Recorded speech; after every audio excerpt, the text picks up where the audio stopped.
He's dying. He's absorbing as much of the blast as he can for the guy behind him. I just turned and there's Osama Bin Laden standing there. I can close my eyes and see it. He's taller than I thought, he's skinnier than I thought, that his beard is shorter and gray. That's his nose, that is Bin Laden. He's not surrendering, he's a threat. I need to kill him.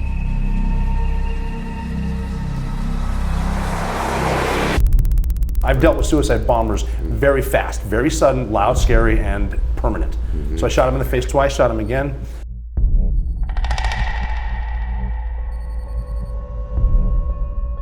We might live. We might live. We might get to see our kids again. Oh my God.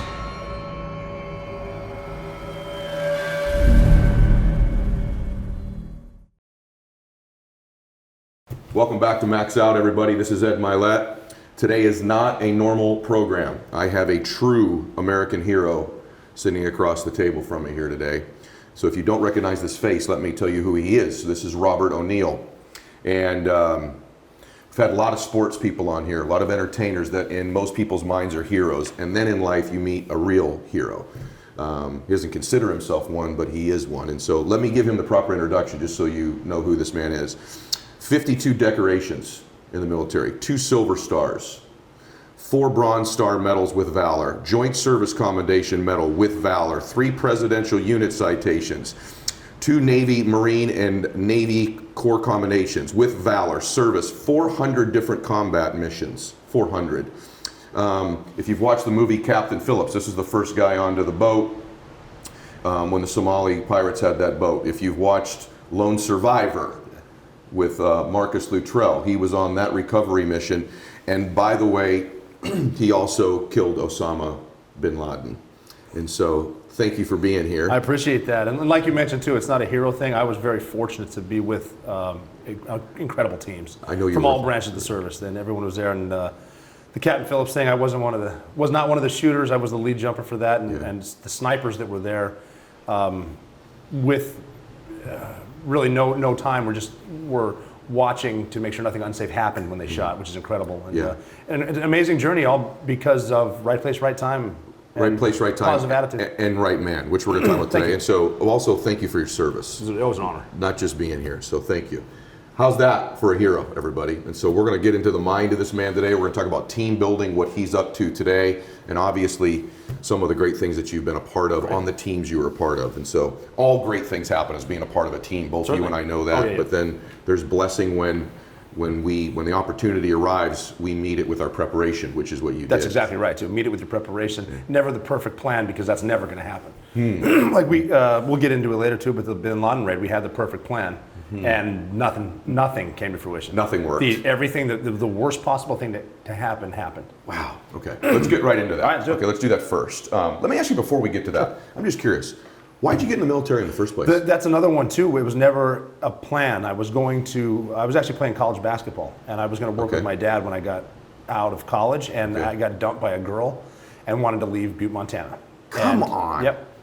The first line in my book, The Operator, it says, I owe my career as a Navy SEAL to a girl. And that was an accident too, because I didn't want to join the Navy, I wanted to join the Marines. Okay. So because I'm a hunter, and I wanted to be a sniper, and Marine snipers, Carlos Hathcock, just kick ass. The uniforms, Marines. Right. So I went to join, and as luck would have it, the Marine recruiter wasn't in there. The Navy guy was sitting there. And the only reason that I went to the Navy guy is because I had 2 friends I grew up with, Ben and Jim, who were Marines. They're 2 years older. And they told me that the Marine Corps is actually part of the Department of the Navy. It's just the men's department. So I went to ask the Navy guy, when's he come back from lunch? And he goes, well, why do you want the Marine? And I said, well, I want to be a sniper. And he's this clever recruiter. He was wearing khakis. He's a Navy chief. Clever guys. And he goes, oh, we have snipers in the Navy. Look no further. And he quickly said, you need to become a Navy SEAL first. No big deal. Then we'll send you to sniper school. And I didn't know how to swim. Come on. And this guy talked me into it because I remember being so dumb. I'm like, I'm naive, but this guy's a professional recruiter. Why would he lie to me? Oh my gosh, that's it. And then when I got in, he showed me the videos. I'm like, holy crap. I mean, I don't know these strokes. I can't swim. And I said, well, I'll be positive about it. I'll go to San Diego. I'll see this cool training. I probably won't make it, but then I'll go to the fleet and be in the Navy and have sea stories when I come back home to Maloney's Bar. in Butte, Montana. But then I made it through. Are you being serious? That's what happened. Yeah. So you ended up, because the other recruiter no-shows. He wasn't there. We didn't know I was coming in. I just went in to leave town. Because of the girl? Yeah. Oh my God. And that story's kind of common. Well, both of them, that people went to join the Army, but they weren't there and they joined the Marine Corps. Yeah. And like, it's so funny, like 80% of the all-volunteer military is there because someone dumped them. That's unbelievable. Yeah. And men and women both. And you became a Navy SEAL but couldn't swim. Well, I learned, I had 5 months from the time I signed till the time I left. And I had a friend I went to high school with who swam at Notre Dame. I ran into him by luck too at the pool. He was like, I've never seen you at the pool before. What's going on? And I said, I just joined the Navy and I'm going to be a SEAL. And he goes, oh, not like that, you're not. And he taught me like the breaststroke. Unbelievable. So you know the breaststroke going and the side into stroke. Okay, that's incredible. So I have this theory I tell people all the time. I say that life doesn't happen for you or to you, it happens for you, right? And these things all, it's amazing that the guy who ends up killing the most evil person of our time, of the modern time, ends up in the SEAL program by mistake, by default, because of a girl. If you figure this, a semi-decent shaped white kid that can't swim from Butte, Montana, becomes a Navy SEAL and ends up in Bin Laden's bedroom just because of a positive attitude. It doesn't matter what you look like or where you're from. You can do anything. Just keep your head in it. Avoid the negativity. Oh my God. That's it. Oh my God. And that's proof. I mean, I call my book The Operator, not because I'm calling myself the operator. I'm talking about the life of the operator. Yes. Every Ranger, every Green Beret, every Navy SEAL, and the stories are similar. And it's the two things are positive attitude, sense of humor. Sense of humor. I did notice that about you right when we met too. Like I got to say one thing about this book, The Operator. Like if you have not read it, I have, but if you've not read it, this is something. Once you start reading it, it's just the truth too. Like you cannot stop reading this book. I mean, it's because it's actual real stuff. I mean, I read the book in a day, and I'm telling you, like I was trying to get rid of other appointments. I had to finish reading this book, so get this book. I had a similar experience. My wife, Jessica, talked me into reading the audiobook too, because she said, no one can tell your stories, you have to do it. And as I'm in the booth, they can hear every gurgle, and I'm reading this book, I remember thinking, this is a pretty goddamn good book. Even though it was your own life. It's mine. This is pretty good. Yeah. Okay, so now we know that life definitely happens for us, and that also the big things in our life never show up the way we envisioned them. And like, in other words, when you were a 12-year-old boy, this was your dream, your picture of what was going to be a defining moment of your life was not being in a room with Osama Bin Laden, right? This is how amazing how when you just chase your dream, bust your ass, have positive attitude. Even being at a SEAL team that could potentially get Bin Laden, when we didn't know where the hell he was, and we're in Iraq fighting, and we would mess with people. I was a battlefield interrogator, which means you take the house down, you get the men, and you question them. Basically, you're not waterboarding and any of that stuff. But I remember like messing with guys, and I would say like, hey, who's the man of the house? Where's the mosque? And I would say, where's Osama Bin Laden? And we would both laugh like. No one knows where he is. So even as a member of that SEAL team, it's incredible. I'm never going to get him. That's incredible. I'm never going to be there. It's going to be the Army guys that get him. That's incredible. Yeah. Okay, but you do get him.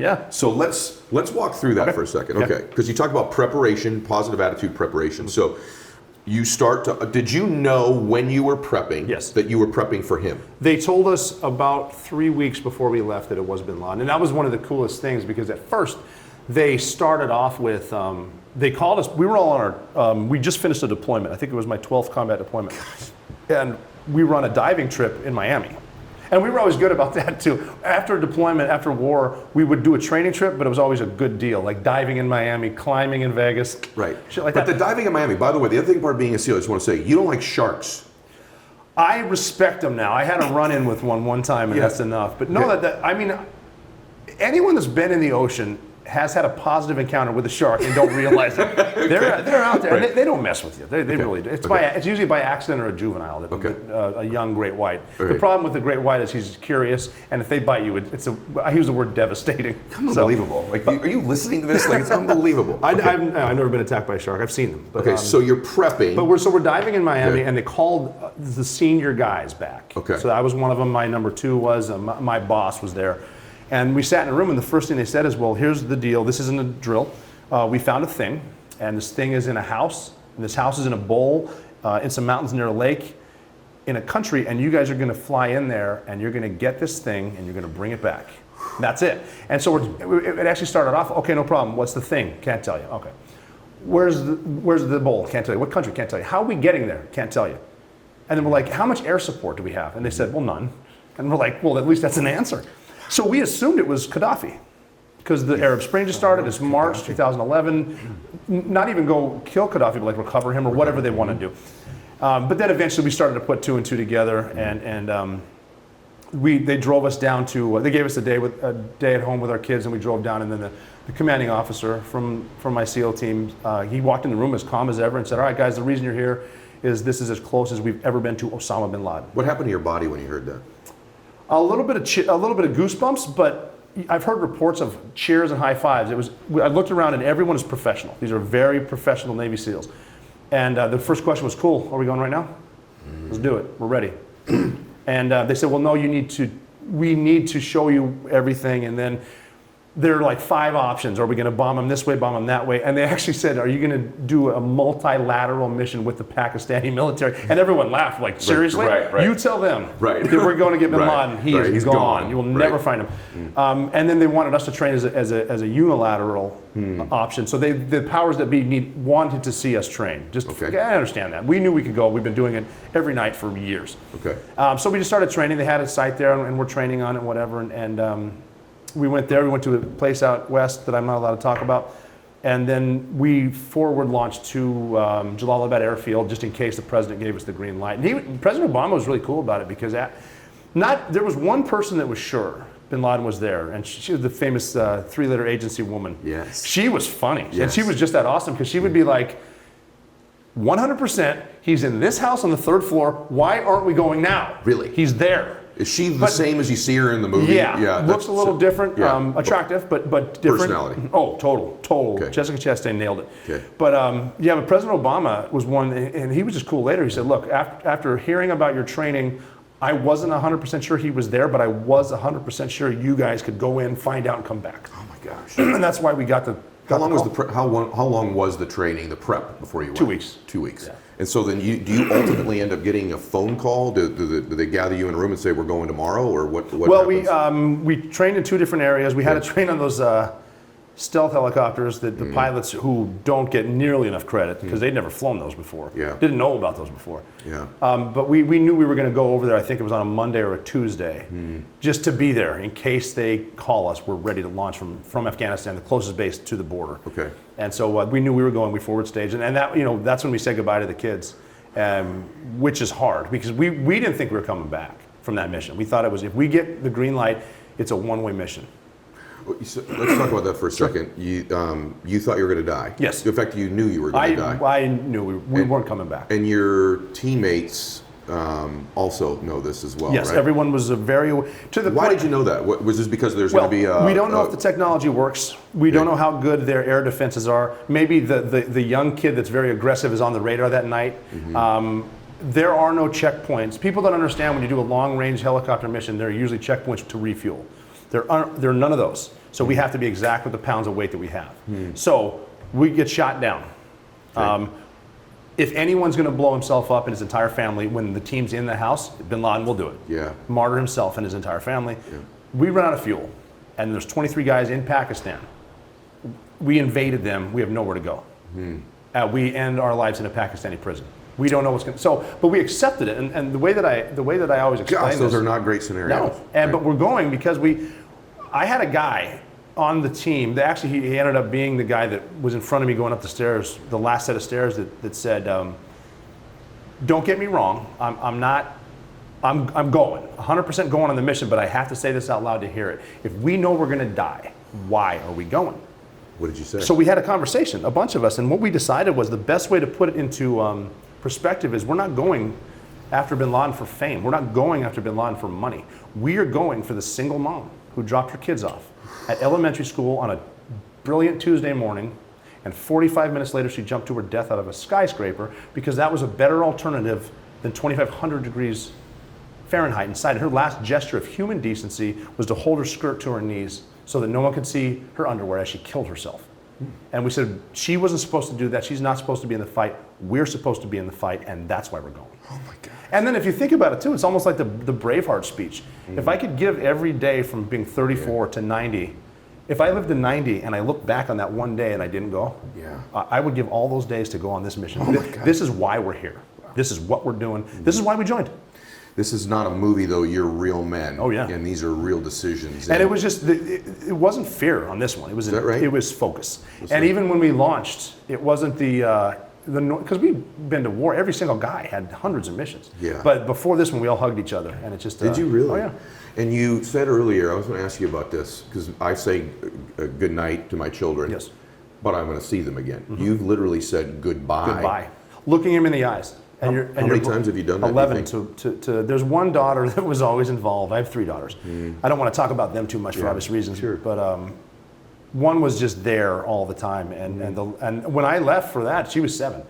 And I wrote her a letter, but I didn't write it to the 7-year-old. I wrote it to the 27-year-old. I'm really sorry I missed your wedding. I know you were beautiful. Thank you for taking care of your sisters. What we did was noble. And one of my regrets in life is that when I finished these letters, I wrote them to everybody in my family. I had to hand them I had to find someone I could trust on the base. Because the guys going with you aren't coming back either. Yeah. They're dying too. Oh my gosh. And definite instructions, what to do when he didn't even know what we were doing. You couldn't tell him? But it's like, you'll know. You need to keep these. As soon as I got back, I shredded them. And I wish I would have kept them. You wish you would have kept Yeah, those. I just didn't want to read them again. It wasn't a happy. That's thought. got to be an amazing experience even to this day to have been writing those letters and thinking It's we're a tough. dying. Tears are hitting the page. Is that right? Yeah. And this is something they're going to keep forever. Oh my gosh. Yeah, of course they are. And I'm writing them. This is the last communication with them, and then but then we're on, and it's just. I mean, it was. The feeling was so cool because when President George Bush addressed the world on 9/11, his quote, and I have a tattoo, it says, "Freedom itself was attacked this morning by a faceless coward, and freedom will be defended." And when he said freedom will be defended, he meant everyone, and that team represented everyone. Oh my gosh, brother. Not crazy. Unbelievable. That's the intensity that we weren't scared. You weren't scared. We were fired up. You were going there to die, yeah. but you were fired up and focused. But we're going to kill him You're too, gonna kill and he him deserves too. it. Oh my gosh. So you get the call, Yep. and now, as I understand it, there's this helicopter ride over, and it's not a short 90 ride. minutes. It's 90 minutes, Yeah. right? And so there's all kinds of situations that could happen on the way over there Yeah. as well. I'm Well, curious. that's where the pilots come in too, because Okay. they're flying very low. Okay. And they're flying technology that they're not, they've flown helicopters. They're the best 4 pilots in the world. In the world. And Army, I'll give Army a shout out. They have the best helicopter pilots in the world. That's what I love about the military too. The best Air Force in the world is the U.S. Air Force. The second best Air Force is the U.S. Navy. There's the U.S. Army. It's awesome. They're the smart guys. They're the guys that need to get us there. And we're in back. And what was really unique about this team is guys have been in combat so much, we realize you got to get rid of the noise. Get rid of the stuff that doesn't matter. Like getting shot down, you worrying about that will not stop it. So knock it off. So guys fell asleep. Guys fell asleep on the ride to Bin Laden's house. My God. Yeah. Oh my God. And you talk about focus and sleep. I'm asleep. Wow. Guys put their iPods in, chilling. I was counting. You Zero counted. to 1,000, 0. And now that I've read enough about military stuff, not being a military person, that's actually something kind of the senior guys pass down sometimes to junior guys. Did you learn that from I somebody? learned it on my own as a sniper in Kosovo. Because right around 9/11, we were in Kosovo. There was obviously stuff going there in Bosnia, and sniper's not really a great word, but we were observing different areas. So basically you're hiding and you're looking through a scope for 4 hours on, 4 hours off.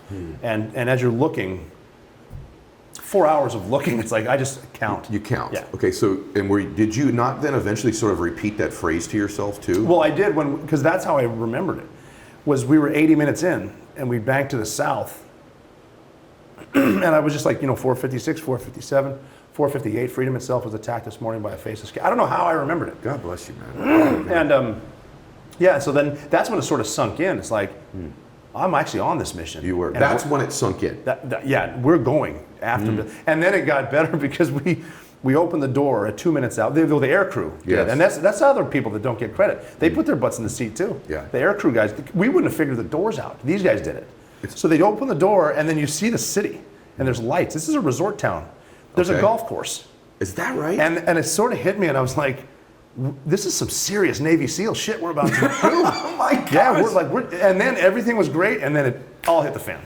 Helicopter crash landed in the front yard. Yes. And did you know that though? No. You didn't know that. So everyone understand this. So the helicopter in front of you crashed. This was clearly not part of the plan. It was a correct? crash landing. Crash landing. It crashed on the wall or something, didn't it? The pilot was so good that in less than a second, he realized he couldn't hover. Then he realized if he tries to power up, he explained this to me, I'm not a pilot.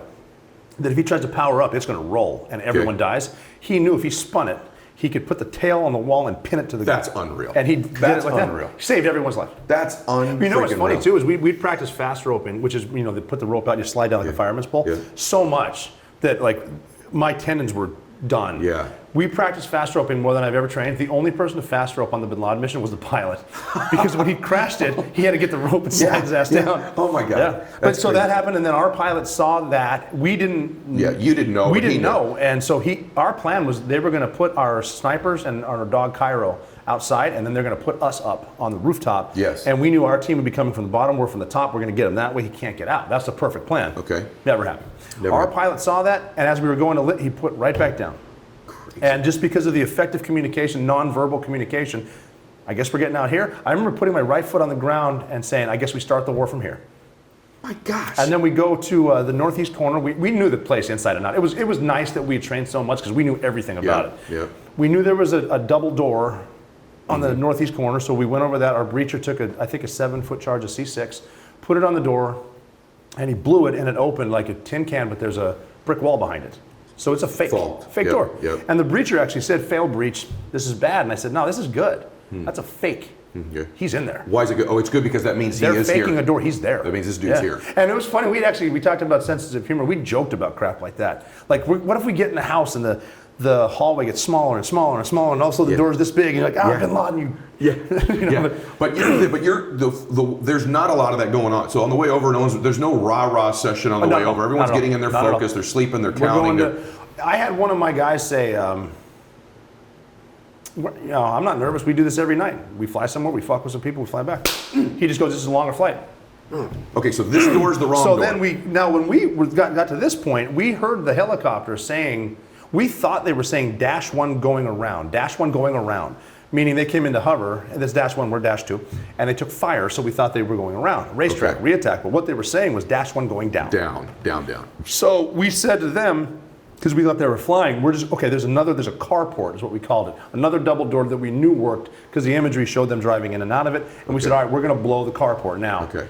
And they said, don't blow it, we'll just open it. The other guys, because they're inside now. But we didn't know that, and it didn't make sense. And the door opened, and a thumb comes out. Whoa. Now, this is another point in life. It didn't make sense why they're there, but that doesn't matter because they're there. We'll just let's deal with the problem. We'll talk about it later. Worrying about how this happened, we're just here. So we start going in.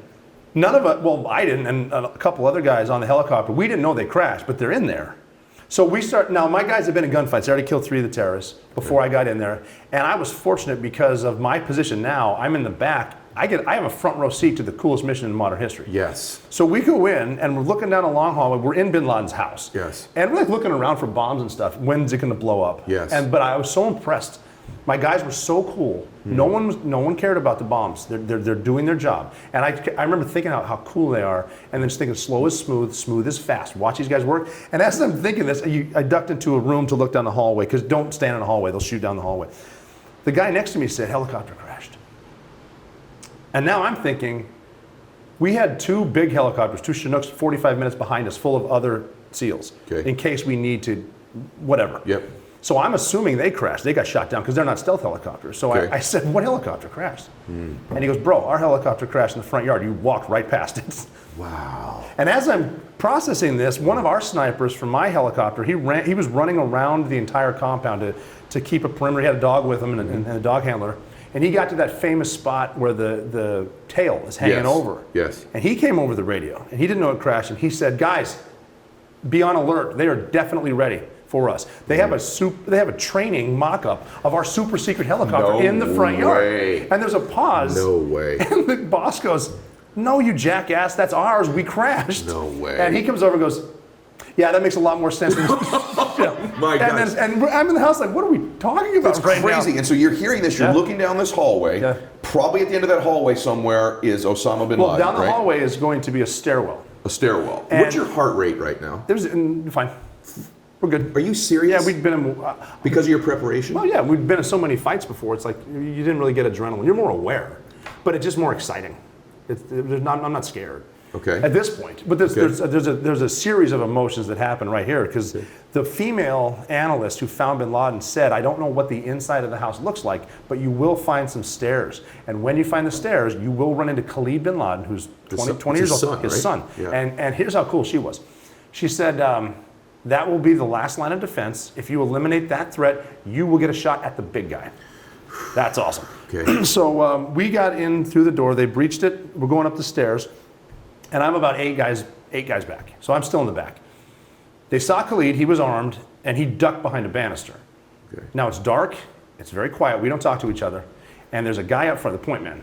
And normally in an urban environment, in a house, fighting upstairs, I'm going to grab all the guys back and let like 2 or 3 handle it. Because if they chuck a grenade, they come down. Right. Don't fight up. And but now I'm like, I'm gonna die anyway, and I gotta watch this. I gotta see how is he gonna pin the thing? Was he gonna run at him? And we're just sitting there, and he whispered to Khalid.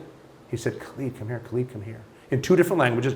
He knew come here in Urdu and Arabic. Is that why he was where he was? No, he just was that smart of an operator. Wow. And that confused Khalid. So Khalid leaned his head over to ask what, and he shot him. I never would have thought of that. That was brilliant. Oh my gosh, that's brilliant. That was the coolest thing I'd ever seen in my life up until about a minute what's later. about to happen, right? So we go upstairs, stepped over Khalid, and then we got to the second floor, and then there's a final stairwell going up.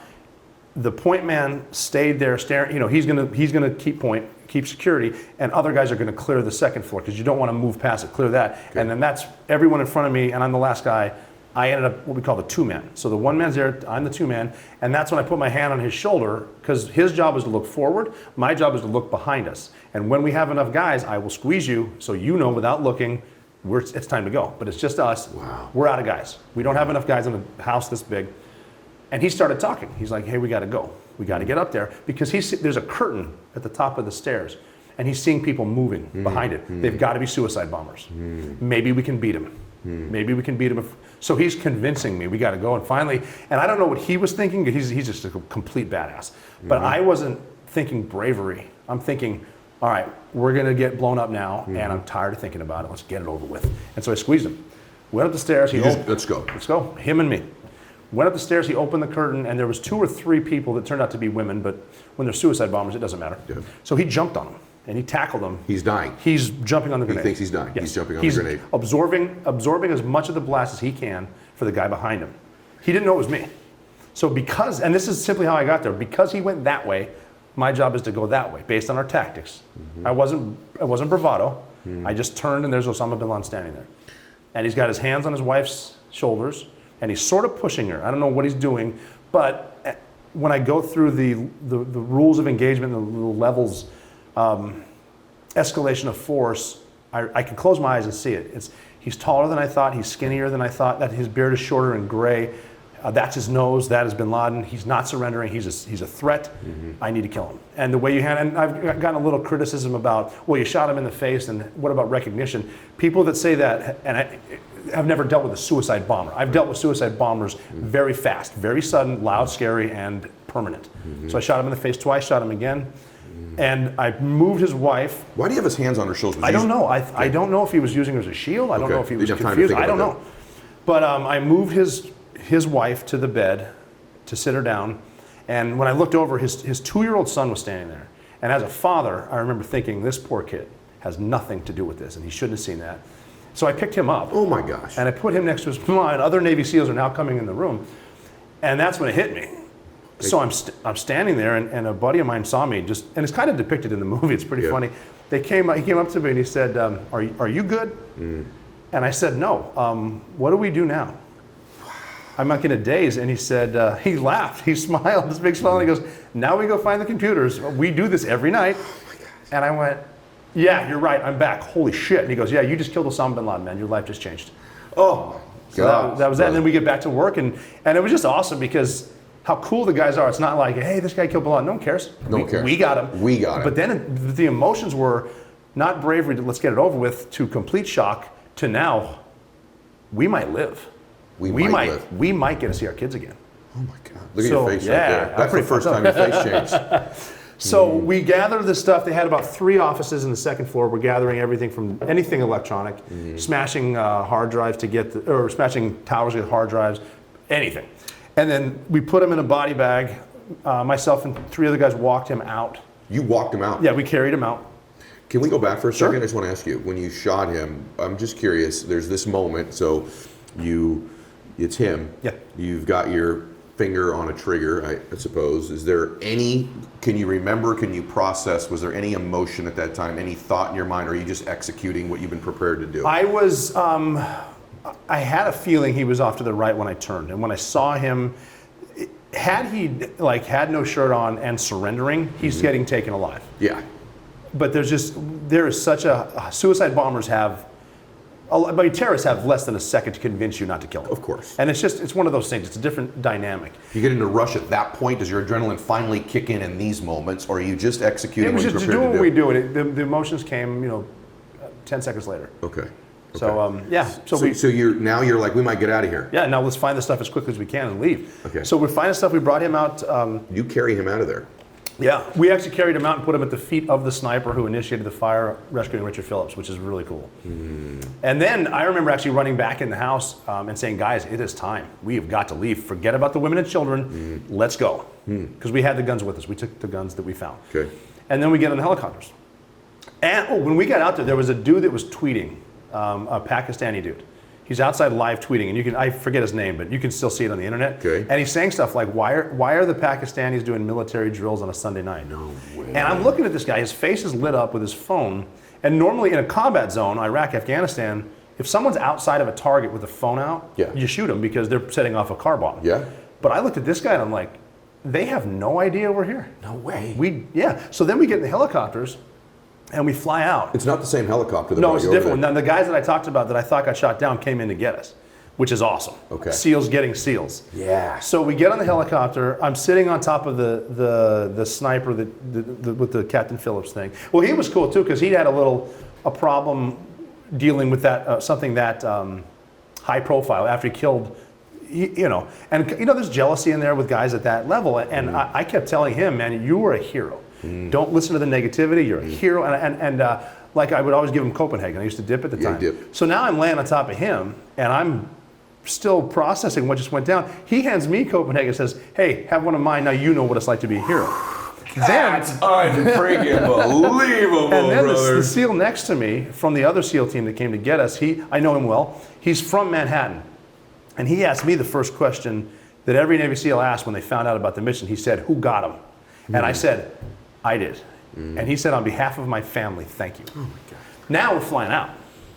And you realize we got 90 minutes. And you're still in their airspace. Well, we just took off. Right. We have 90 minutes. Yeah, you're in Pakistani airspace though when you're flying out, right? But if we cross the border in 90 minutes, we get 50 years of life.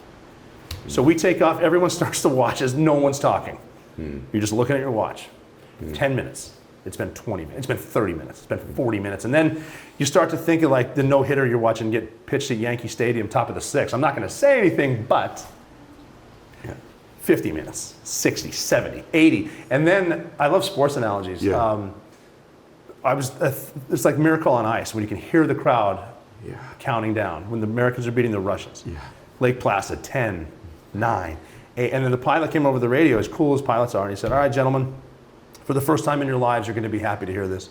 Welcome to Afghanistan. My God. So then we cheer, and then we get back. We land, the other guys came in, because they had to stop and refuel the other stealth bird.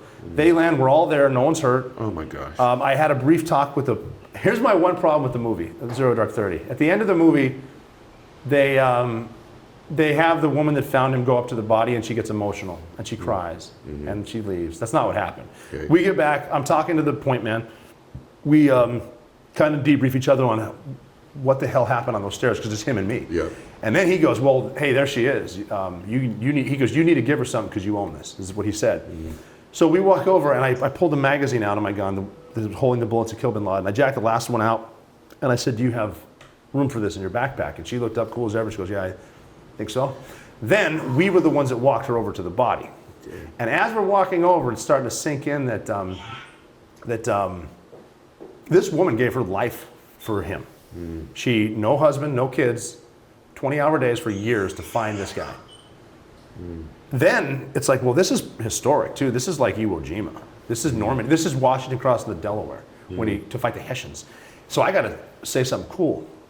So we walk over and we look down, and all I said was, "Is that your guy?"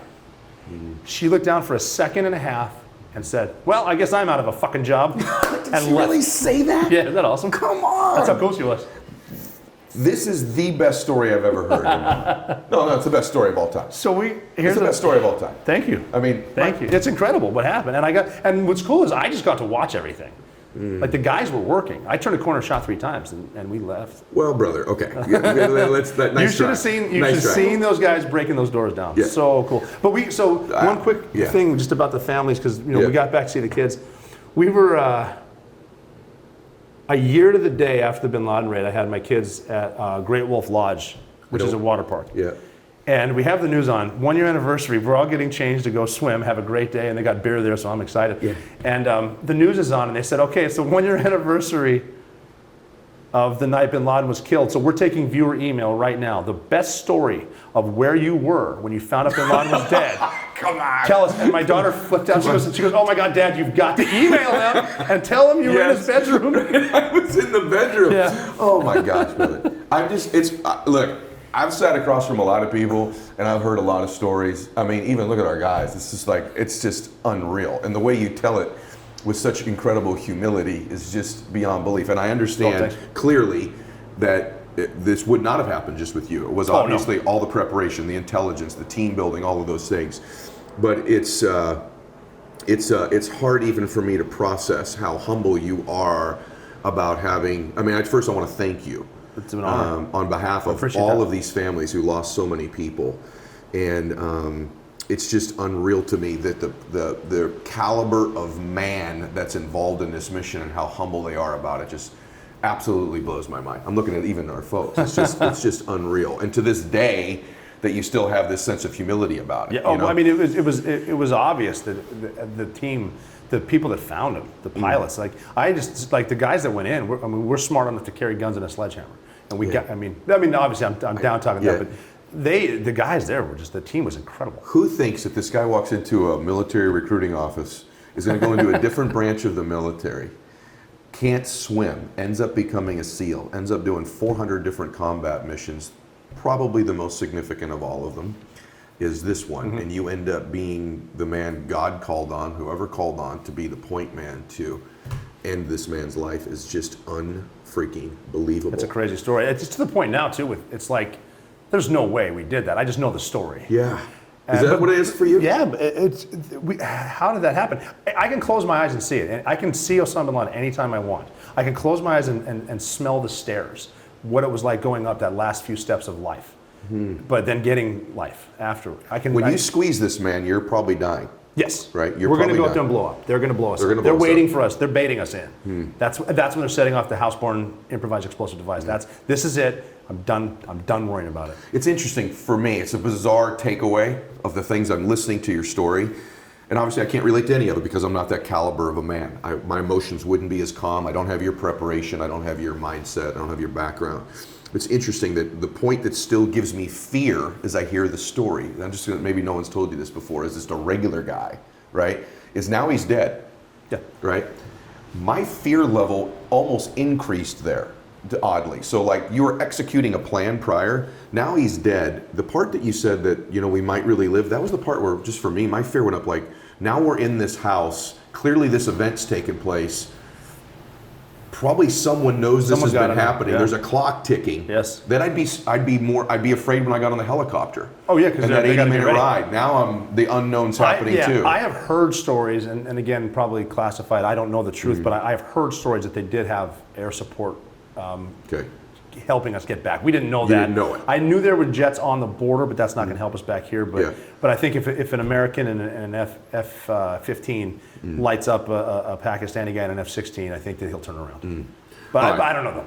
But let's take away some lessons from all of this. It's the best story I've ever heard, and thank you for sharing it with me. I feel blessed that I'm with you. Thank you. I mean that. Can I ask you some hard things? Oh, absolutely. I'm just curious of your. Oh, that's the best time. I'm curious of your opinion of a few things, and I've just always wondered this. Good. Are you? I did not know that you showed her his body. That's fascinating to me. When I heard the whole story of what happened there, the part of me that went, "That sounds odd to me," was the fact that he was dumped in the ocean afterwards. Yeah. Can you confirm that? Yeah. And do you not know? We gave him in Bagram Airfield to some of our Army counterparts that brought out and put him to sea. And I've seen the coordinates. I wasn't there for the burial, but I have heard from people that it definitely happened. And so you believe that story? Oh, yeah, 100%. I believe it. Okay. It's just interesting why we would do that, because they said they didn't want a shrine to Bin Laden, but if you do a little research and realize he was a Wahhabist, they don't do shrines. They don't do names on anything, because you do not have a shrine to false idols. It's just Allah. They don't. That's why you can't even draw a picture of Muhammad, because he's not Allah. He's a messenger. Right. And that I don't know. Okay. Now we do have pictures. Okay. There are a lot of pictures, and they're in a file cabinet in Langley, and I really hope they get released. Is that right? Oh, yeah, so someday, at some point, that They will will. be classified They stuff, will. and They somebody will. will see it. Okay. Someone will need to get elected. Yeah. Or something at the show. Okay. But they're definitely there. And I mean, I've seen the pictures. I know people in Congress who have seen the pictures. Okay. They're there. They're real. The body thing, I just simply because I didn't see it, but I know what happened. Okay, you know what happened. And then the second thing I'm just curious about, this is a hard question, because, and I'm not going to debate you on it or anything like that. I'm just curious of your opinion, because you and I were talking off camera about our political beliefs. We both have some really conservative beliefs and some pretty liberal beliefs. Yes. Both of us do, Yes. right? We're not one way or the other. But I'm curious that the story that you hear is that there was probably some enhanced interrogation stuff that may have led to the intelligence. Do you believe that's true? I know it is. That is true. Yeah. And so how does that paint your feelings about those tactics going? Because right now, and then when this release will be a little bit after, but this is it's a prominent thing right now in the media right now, with a lady heading into the CIA and her taking a lot of flack for those techniques that probably produced the story you just told me. How do you feel about that? Enhanced interrogation works. And it's administered by doctors. It's not like they have them in a cage and someone's whipping them. They're stress position, sleep deprivation, and waterboarding. Okay, that's SEER school for us, survival, evasion, resistance, escape. They teach you what it's like. And the thing about waterboarding not being torture is that as soon as you decide, it all ends, and there's no damage. It just really, really sucks. But you figure out, well, if I just tell them stuff, they're going to not do it. Now, torture doesn't work, and I'll admit that, because it's so. But torture's power drills and blow torches, you know. And you're saying anything to make them stop. With waterboarding, it's just over and you're good, and then you have tea. That's it. And even guys like I know the doctor who interrogated Khalid Sheikh Mohammed, the mastermind of 9/11, and what Khalid Sheikh Mohammed and these leaders in Al Qaeda, don't get me wrong, they're very charismatic. And their people love them, and they're true believers. Yes. They're doing it for religious reasons. Yes. And Khalid Sheikh Mohammed said to Dr. Mitchell, I don't know why you guys think you can just come in here and bring cookies and win hearts and minds. He explained to them that this is what we're doing. Like, he cut off Daniel Pearl's head with these blessed hands, is the way he said it. And because he's going to heaven. And it's a very selfish thing to do. And he even asked him to the point where, why do the senior leaders never blow themselves up? Why is it always the junior guys? And he explained it, it's almost like a pyramid scheme, where if you can convince someone to do it, you get more of their heaven. Is that right? I started calling it Amway for Allah. Or something like that. But he's like, wow. we believe this is what, and they actually believe this. Yes, but waterboarding works, and it led to Bin Laden. And had they captured you while you were there, you probably weren't going to just be waterboarded. No. Right? There's If probably they something. captured, well, and I don't mean by just waterboarded, but there's probably something coming far more severe for you guys. We have a saying that in gunfights, save at least one bullet for yourself, because you do not want to get captured. I mean, just cutting your head off is a nice way out. They're sadistic. And I don't even like thinking about it. Yeah, you're making me think about it as you say it, which, by the way, makes the story more compelling when you squeeze him, because there's all kinds of things that could happen. You could have been blown up there, you could have been captured. It's unbelievable. So thank you so much. Now, I want to continue the conversation a little bit, because you have a chance. This is team building. Yeah. Okay? This is leadership. This is execution. So there's all kinds of people in the business space that can tell you some it's sort of silly even to say right now, some theories about how to build a team and how to execute and how to prep. And then there's like real world business application. And then there's like real world, change the world team building, business preparation, and execution of a plan, which is what you've been a part of. And so Talk a little bit for a second. First off, in your case, they can learn from you. In other words, you don't have to just watch this interview. They can get access to you. You can come and tell them the different venues just for a second. I want to make sure they know. One is your book, right? Yes. That's a huge place. Second place, though, is you can come speak. Yes. And when he speaks, just so you know, he's not only a great speaker, but like when you listen to him speak, you're going to write pages of stuff. It's not just like anecdotal stories like you've just heard. Every story is related to a point of building a team. So how do they find you to speak, number one, and where do they find you on social media as well? I work with leading authorities out of Washington, D.C. So it's leading authorities, I believe, or lauthorities.com. Yep. Leading authorities, Google search will do that.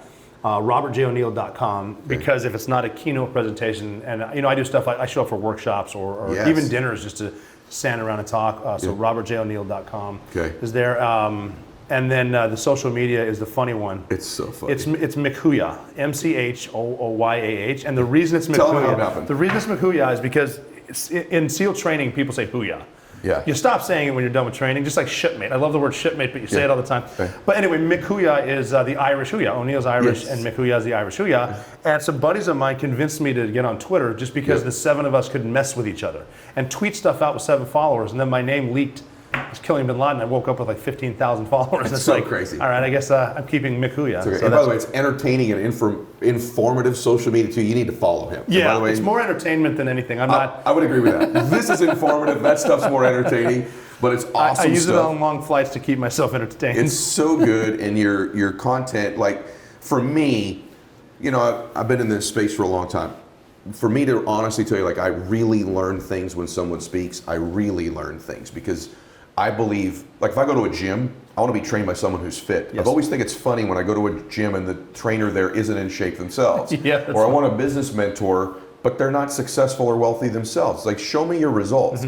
I think we can safely say that you understand leadership, team building, and execution of a plan and preparation. I think that's safe to say. And that was just because of my mentors that I had working places. Because I would even the first few gunfights I was in, watching my senior guys, senior Navy SEALs, how cool they were, and I was like, well, I want to be that cool. Yeah. So I want to do what he does. I want to learn from him. What are his habits? And What is different about, let be real for a second here. Take the humble hat off. Marcus Luttrell, yourself, the SEAL who was in front of you, any of the SEALs on this raid, any of them anywhere. Because you meet, those guys, and then you know other guys. You went to high school with a really good dude, yeah, right? Yeah, I do. What's the difference? The difference is, I think the thought that every day I get to go to work with people who are better than me, and I'm not going to undermine them. I'm going to try to beat them. And a lot of these are complete alpha guys, but they knew that it was important as a team to be nice to each other, be good to each other. I had bosses. 2 things one of my bosses would say is he'd say please and thank you. You don't need to say that in the military. And he would always say nobody ever worked for me; they worked with me. And just that's the mentality of a team. That it's almost like it's weird because guys do get credit for stuff, but as long as you don't care who gets credit, as long as the team succeeds, that's kind of the mentality. And guys show up on time, stay late, and the gear's always right. They're meticulous. Meticulous. You think that's a big difference? That is. Well, too with the Captain Phillips raid. Yeah. That team had never done a rescue. We were designed to rescue since 1980, so over 25 years it had never been done.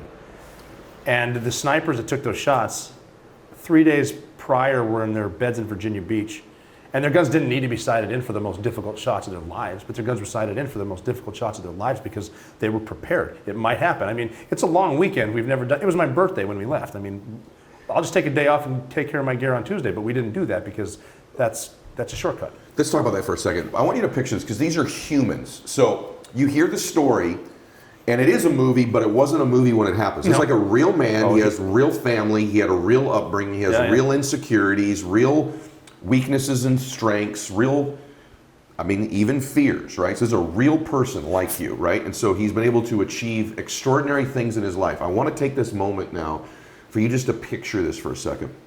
Tell them the story, and I love this, about where you were and what you were doing, because it humanizes this, I think people see you, and I think they think, I'm just not like him. And there are things about you that you've built that are muscles mentally and physically you've built that are different than other people, many of which you're not even aware of, because it's who you are now, right? But he's also a father. He's a husband. He makes mistakes in his life. Oh, yeah. Right? He's all these different things. Tell him, just picture this. You guys have all probably seen the movie Captain Phillips, right? So he was a part of that. I just want you to picture this for a second. Just think about it. You can think a James Bond movie and you think this stuff is sort of bizarre. It doesn't really work this way. Yeah, right. And then just when you picture this, tell them where you were and what you were doing when you got the call to go do this. It was my birthday, April 10th, and it was Good Friday. Okay. And I'm at my daughter's Easter tea party at her preschool.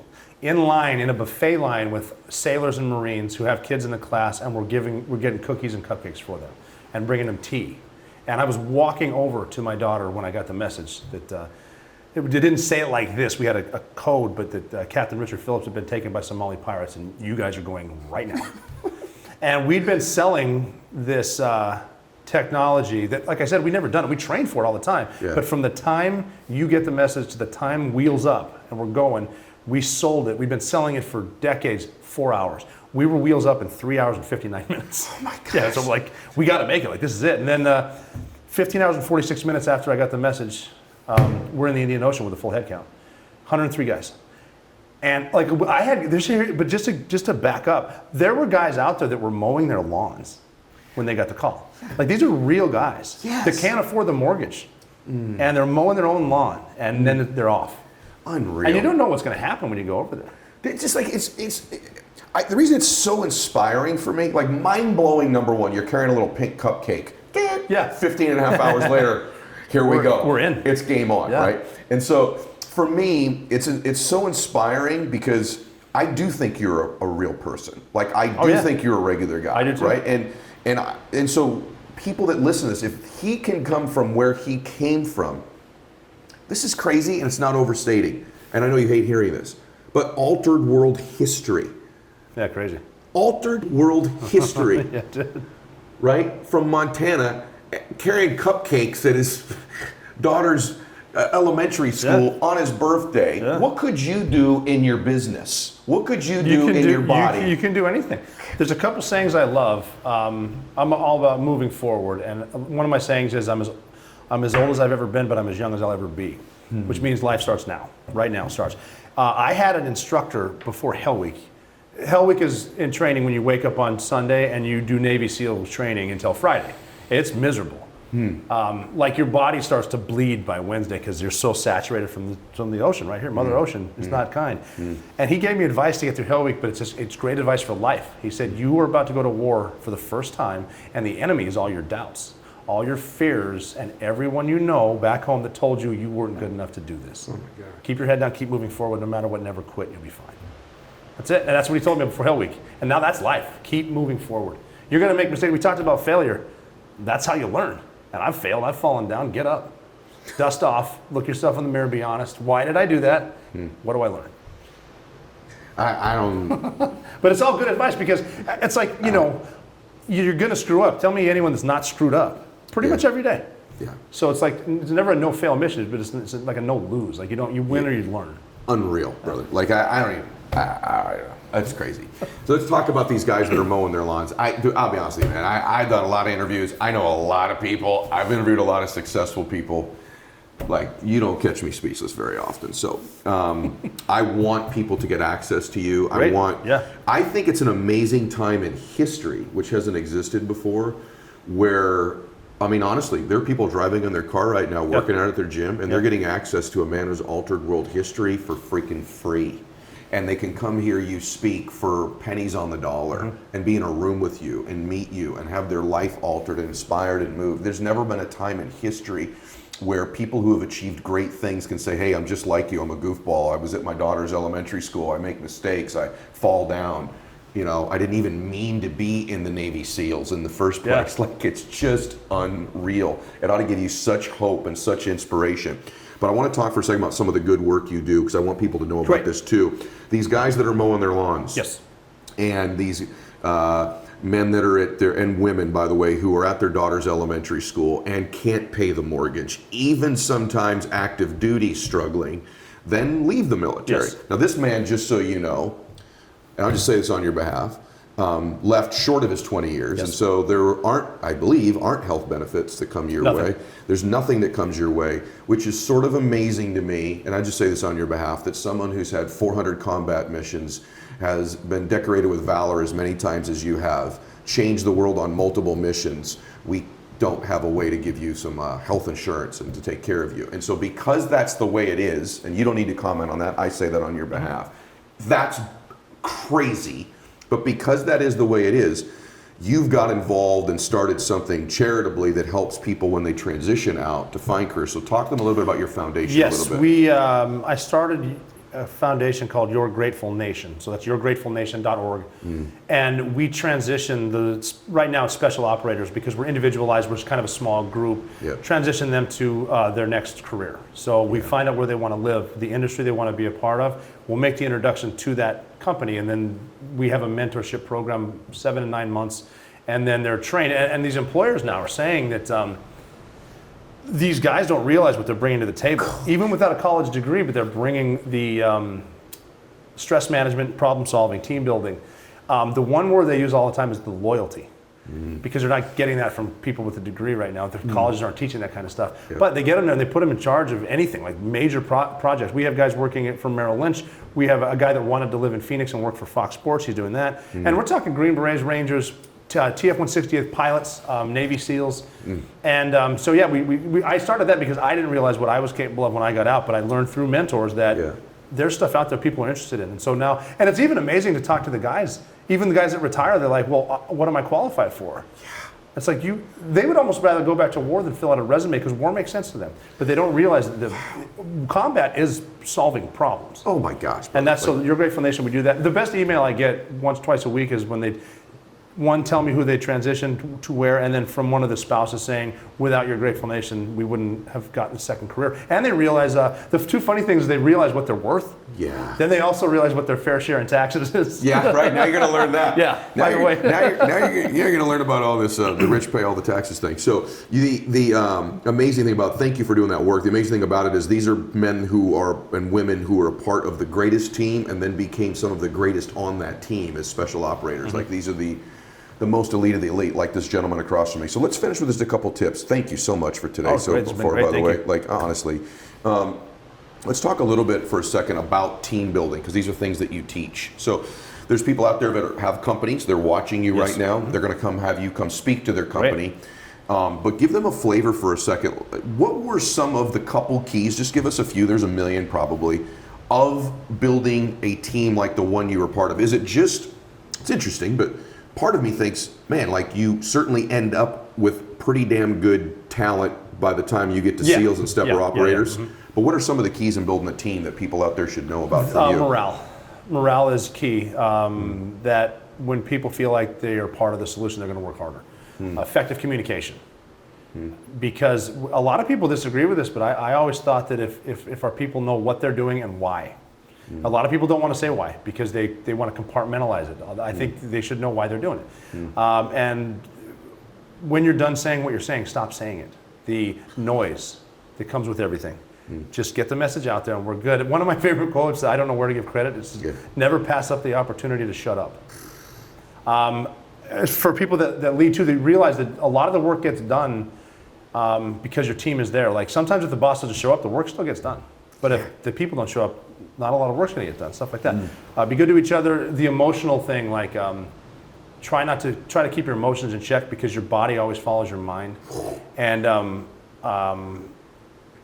it's like say the nasty text message you want to send someone. Type it up because it's going to make you feel better. Do not hit send for 24 hours. And if you're still mad 24 hours, it's legit. You literally should have told me that like 3 years ago. Oh, I believe me, I'm a victim of it. Yes, stop tweeting that. So many damn messages like that. But yeah, so just the morale being high, the emotionless conversations that hopefully you can have, the realization that the plan's not going to work the way Murphy shows up. Anything that you do can get you killed, including nothing, like just stuff like that. And then the never quit. You know, is it really? Are you having a bad day? Or are you having a bad moment? You're milking into a bad day. And the best advice I have for people is get over it. Just fix it and get over it. This is so gold, brother. Like, I don't even know. You're like it's interesting. You talk about the why, and it's like, oh, well, where's that come from? Well, you end up with the guy, the point man in front of you, or at least you're getting ready to go on the mission. Say, now tell me again, like, why are we doing this? And Yeah, you're like, that's it. And you That's it. told him why, and that visual of that mom. Yeah. Well, holding we had her to tell skirt ourselves down. that we had these conversations, and that's it. That's why we're doing it. Probably of all of this, it surprises me the most that you did have some of those conversations. That and also the emotionless, another point you just made, helicopter ride over. Yes. Where guys are sleeping and they're just getting in their state, they're getting focused, they're counting. Like that also has application. Oh, it does, yeah. And then over meeting, you're so right, like even in business, I watch it all the time, there's this book I read called Death by Meeting. It's like when you're done saying something, stop freaking saying it and go execute, Yeah. right? All right, last question. Don't be humble for a second. Okay. Okay, be real with me here. Sure. What's different about men like you? In other words, if I want to be a person like you, None of us, including myself, are victims. Nobody owes us anything. You can get it, but you got to go get it, and that was the key. That was when guys would say it, stop being a victim. there are men in your position. I assume your brothers all come from this victim thing. Different socioeconomic backgrounds, Oh, totally, yeah. right? Different ethnicities. Yep. Some had great families. You know they what's came neat from. about the ethnicities too is it didn't matter who you were. 85% of you are not going to make it. That's it. 85% of the white guys, 85% of the black guys, you're not going to make it. Oh my gosh, It's crazy. Right. The system just works that way. It's just unreal. That's a pretty damn good equalizer to look past skin color, isn't it? None of us are going to make it. 85% of us aren't going to make it, and we're dependent on each other if we're going to make it. So it really doesn't matter what your religion, your faith, your political views are. It doesn't matter. When you have a common purpose and a common mission and a common thing you want to accomplish, yours was, hey, 85% of us aren't going to make it. It's interesting how you come together. It's interesting how you gel. It's interesting how all your differences aren't differences, they're similarities. They don't care if you're gay or straight, black or white, Muslim or Christian. We come together in a mission. So that's one of the great lessons for the country too, is that if we could unify in a common mission, a common dream, a common goal, most of these things you see on the news every single night where they're pitting us against each other would go away in about 1 second if we get a common goal and mission. That's it. Well, even with, I've got a friend who's did 20 years as a Navy SEAL, one of the best SEAls ever, and then is transgender. Yes. And it's just funny the way people try to get a rise out of us. They're like, well, what do you say to your buddy that's transgender? You go, I don't know, say nice tits, bro. Exactly, right. Whatever. I love him, right? He contributed to the mission. And like, I hope probably now it's just moved forward. I didn't think I would get there. This is actually now my favorite part of the interview because you can have one of the thoroughbred studs of all time. I'm one of the things you'd think a white, successful businessman guy, and we're both telling you that we don't care about those things. We care about coming together, making a dream happen, making the mission happen, making a difference. Team in the mission. So, man, I love that. It's such a great lesson for you building a company, for our leaders in politics, for our people in the media. When we're chasing something in common, when there's a common mission, the differences go away, and that's what we ought to be chasing. My favorite conversation, literally. That's very cool. Thank you. Man, look, hey. It's mine too. All respect. Thank you, brother. All respect to the people who've been on my show. I love all of them, and I hope one exceeds this someday. I really do. But I'm not leaning that way just yet. But as of now, and it's wonderful to hear that it's reciprocated. So, brother, really, thank you so much. Yeah, and thank you. God bless you, and thank you for your service, and thanks for sharing this with the audience. Thank you. Thank you for having me. Follow this man, Robert O'Neill, on all of his social media. Book him to speak at your gigs. Go get his book. Title of the book again is The Operator. The Operator. I read it in a day. One of my favorite books I've ever read. And again, I want to remind you all this too. All this comes to you for free. All I ask for is review the program, share it with people. If you're on YouTube, give it a like, but if you're on iTunes, give it a review. And every day on Instagram, when I make a post, there's a 2-minute drill called the Max Out 2-minute drill. If you make a comment, you get engaged with #MaxOut, I get you a winner every day. That could be gear, it could be a coaching call with me, it might be access to one of my guests, but every day we surprise a guest with a win. So make a comment every day on my social media. Thank you, everybody. Thank you, Robert. Thanks, Ed. And Max Out.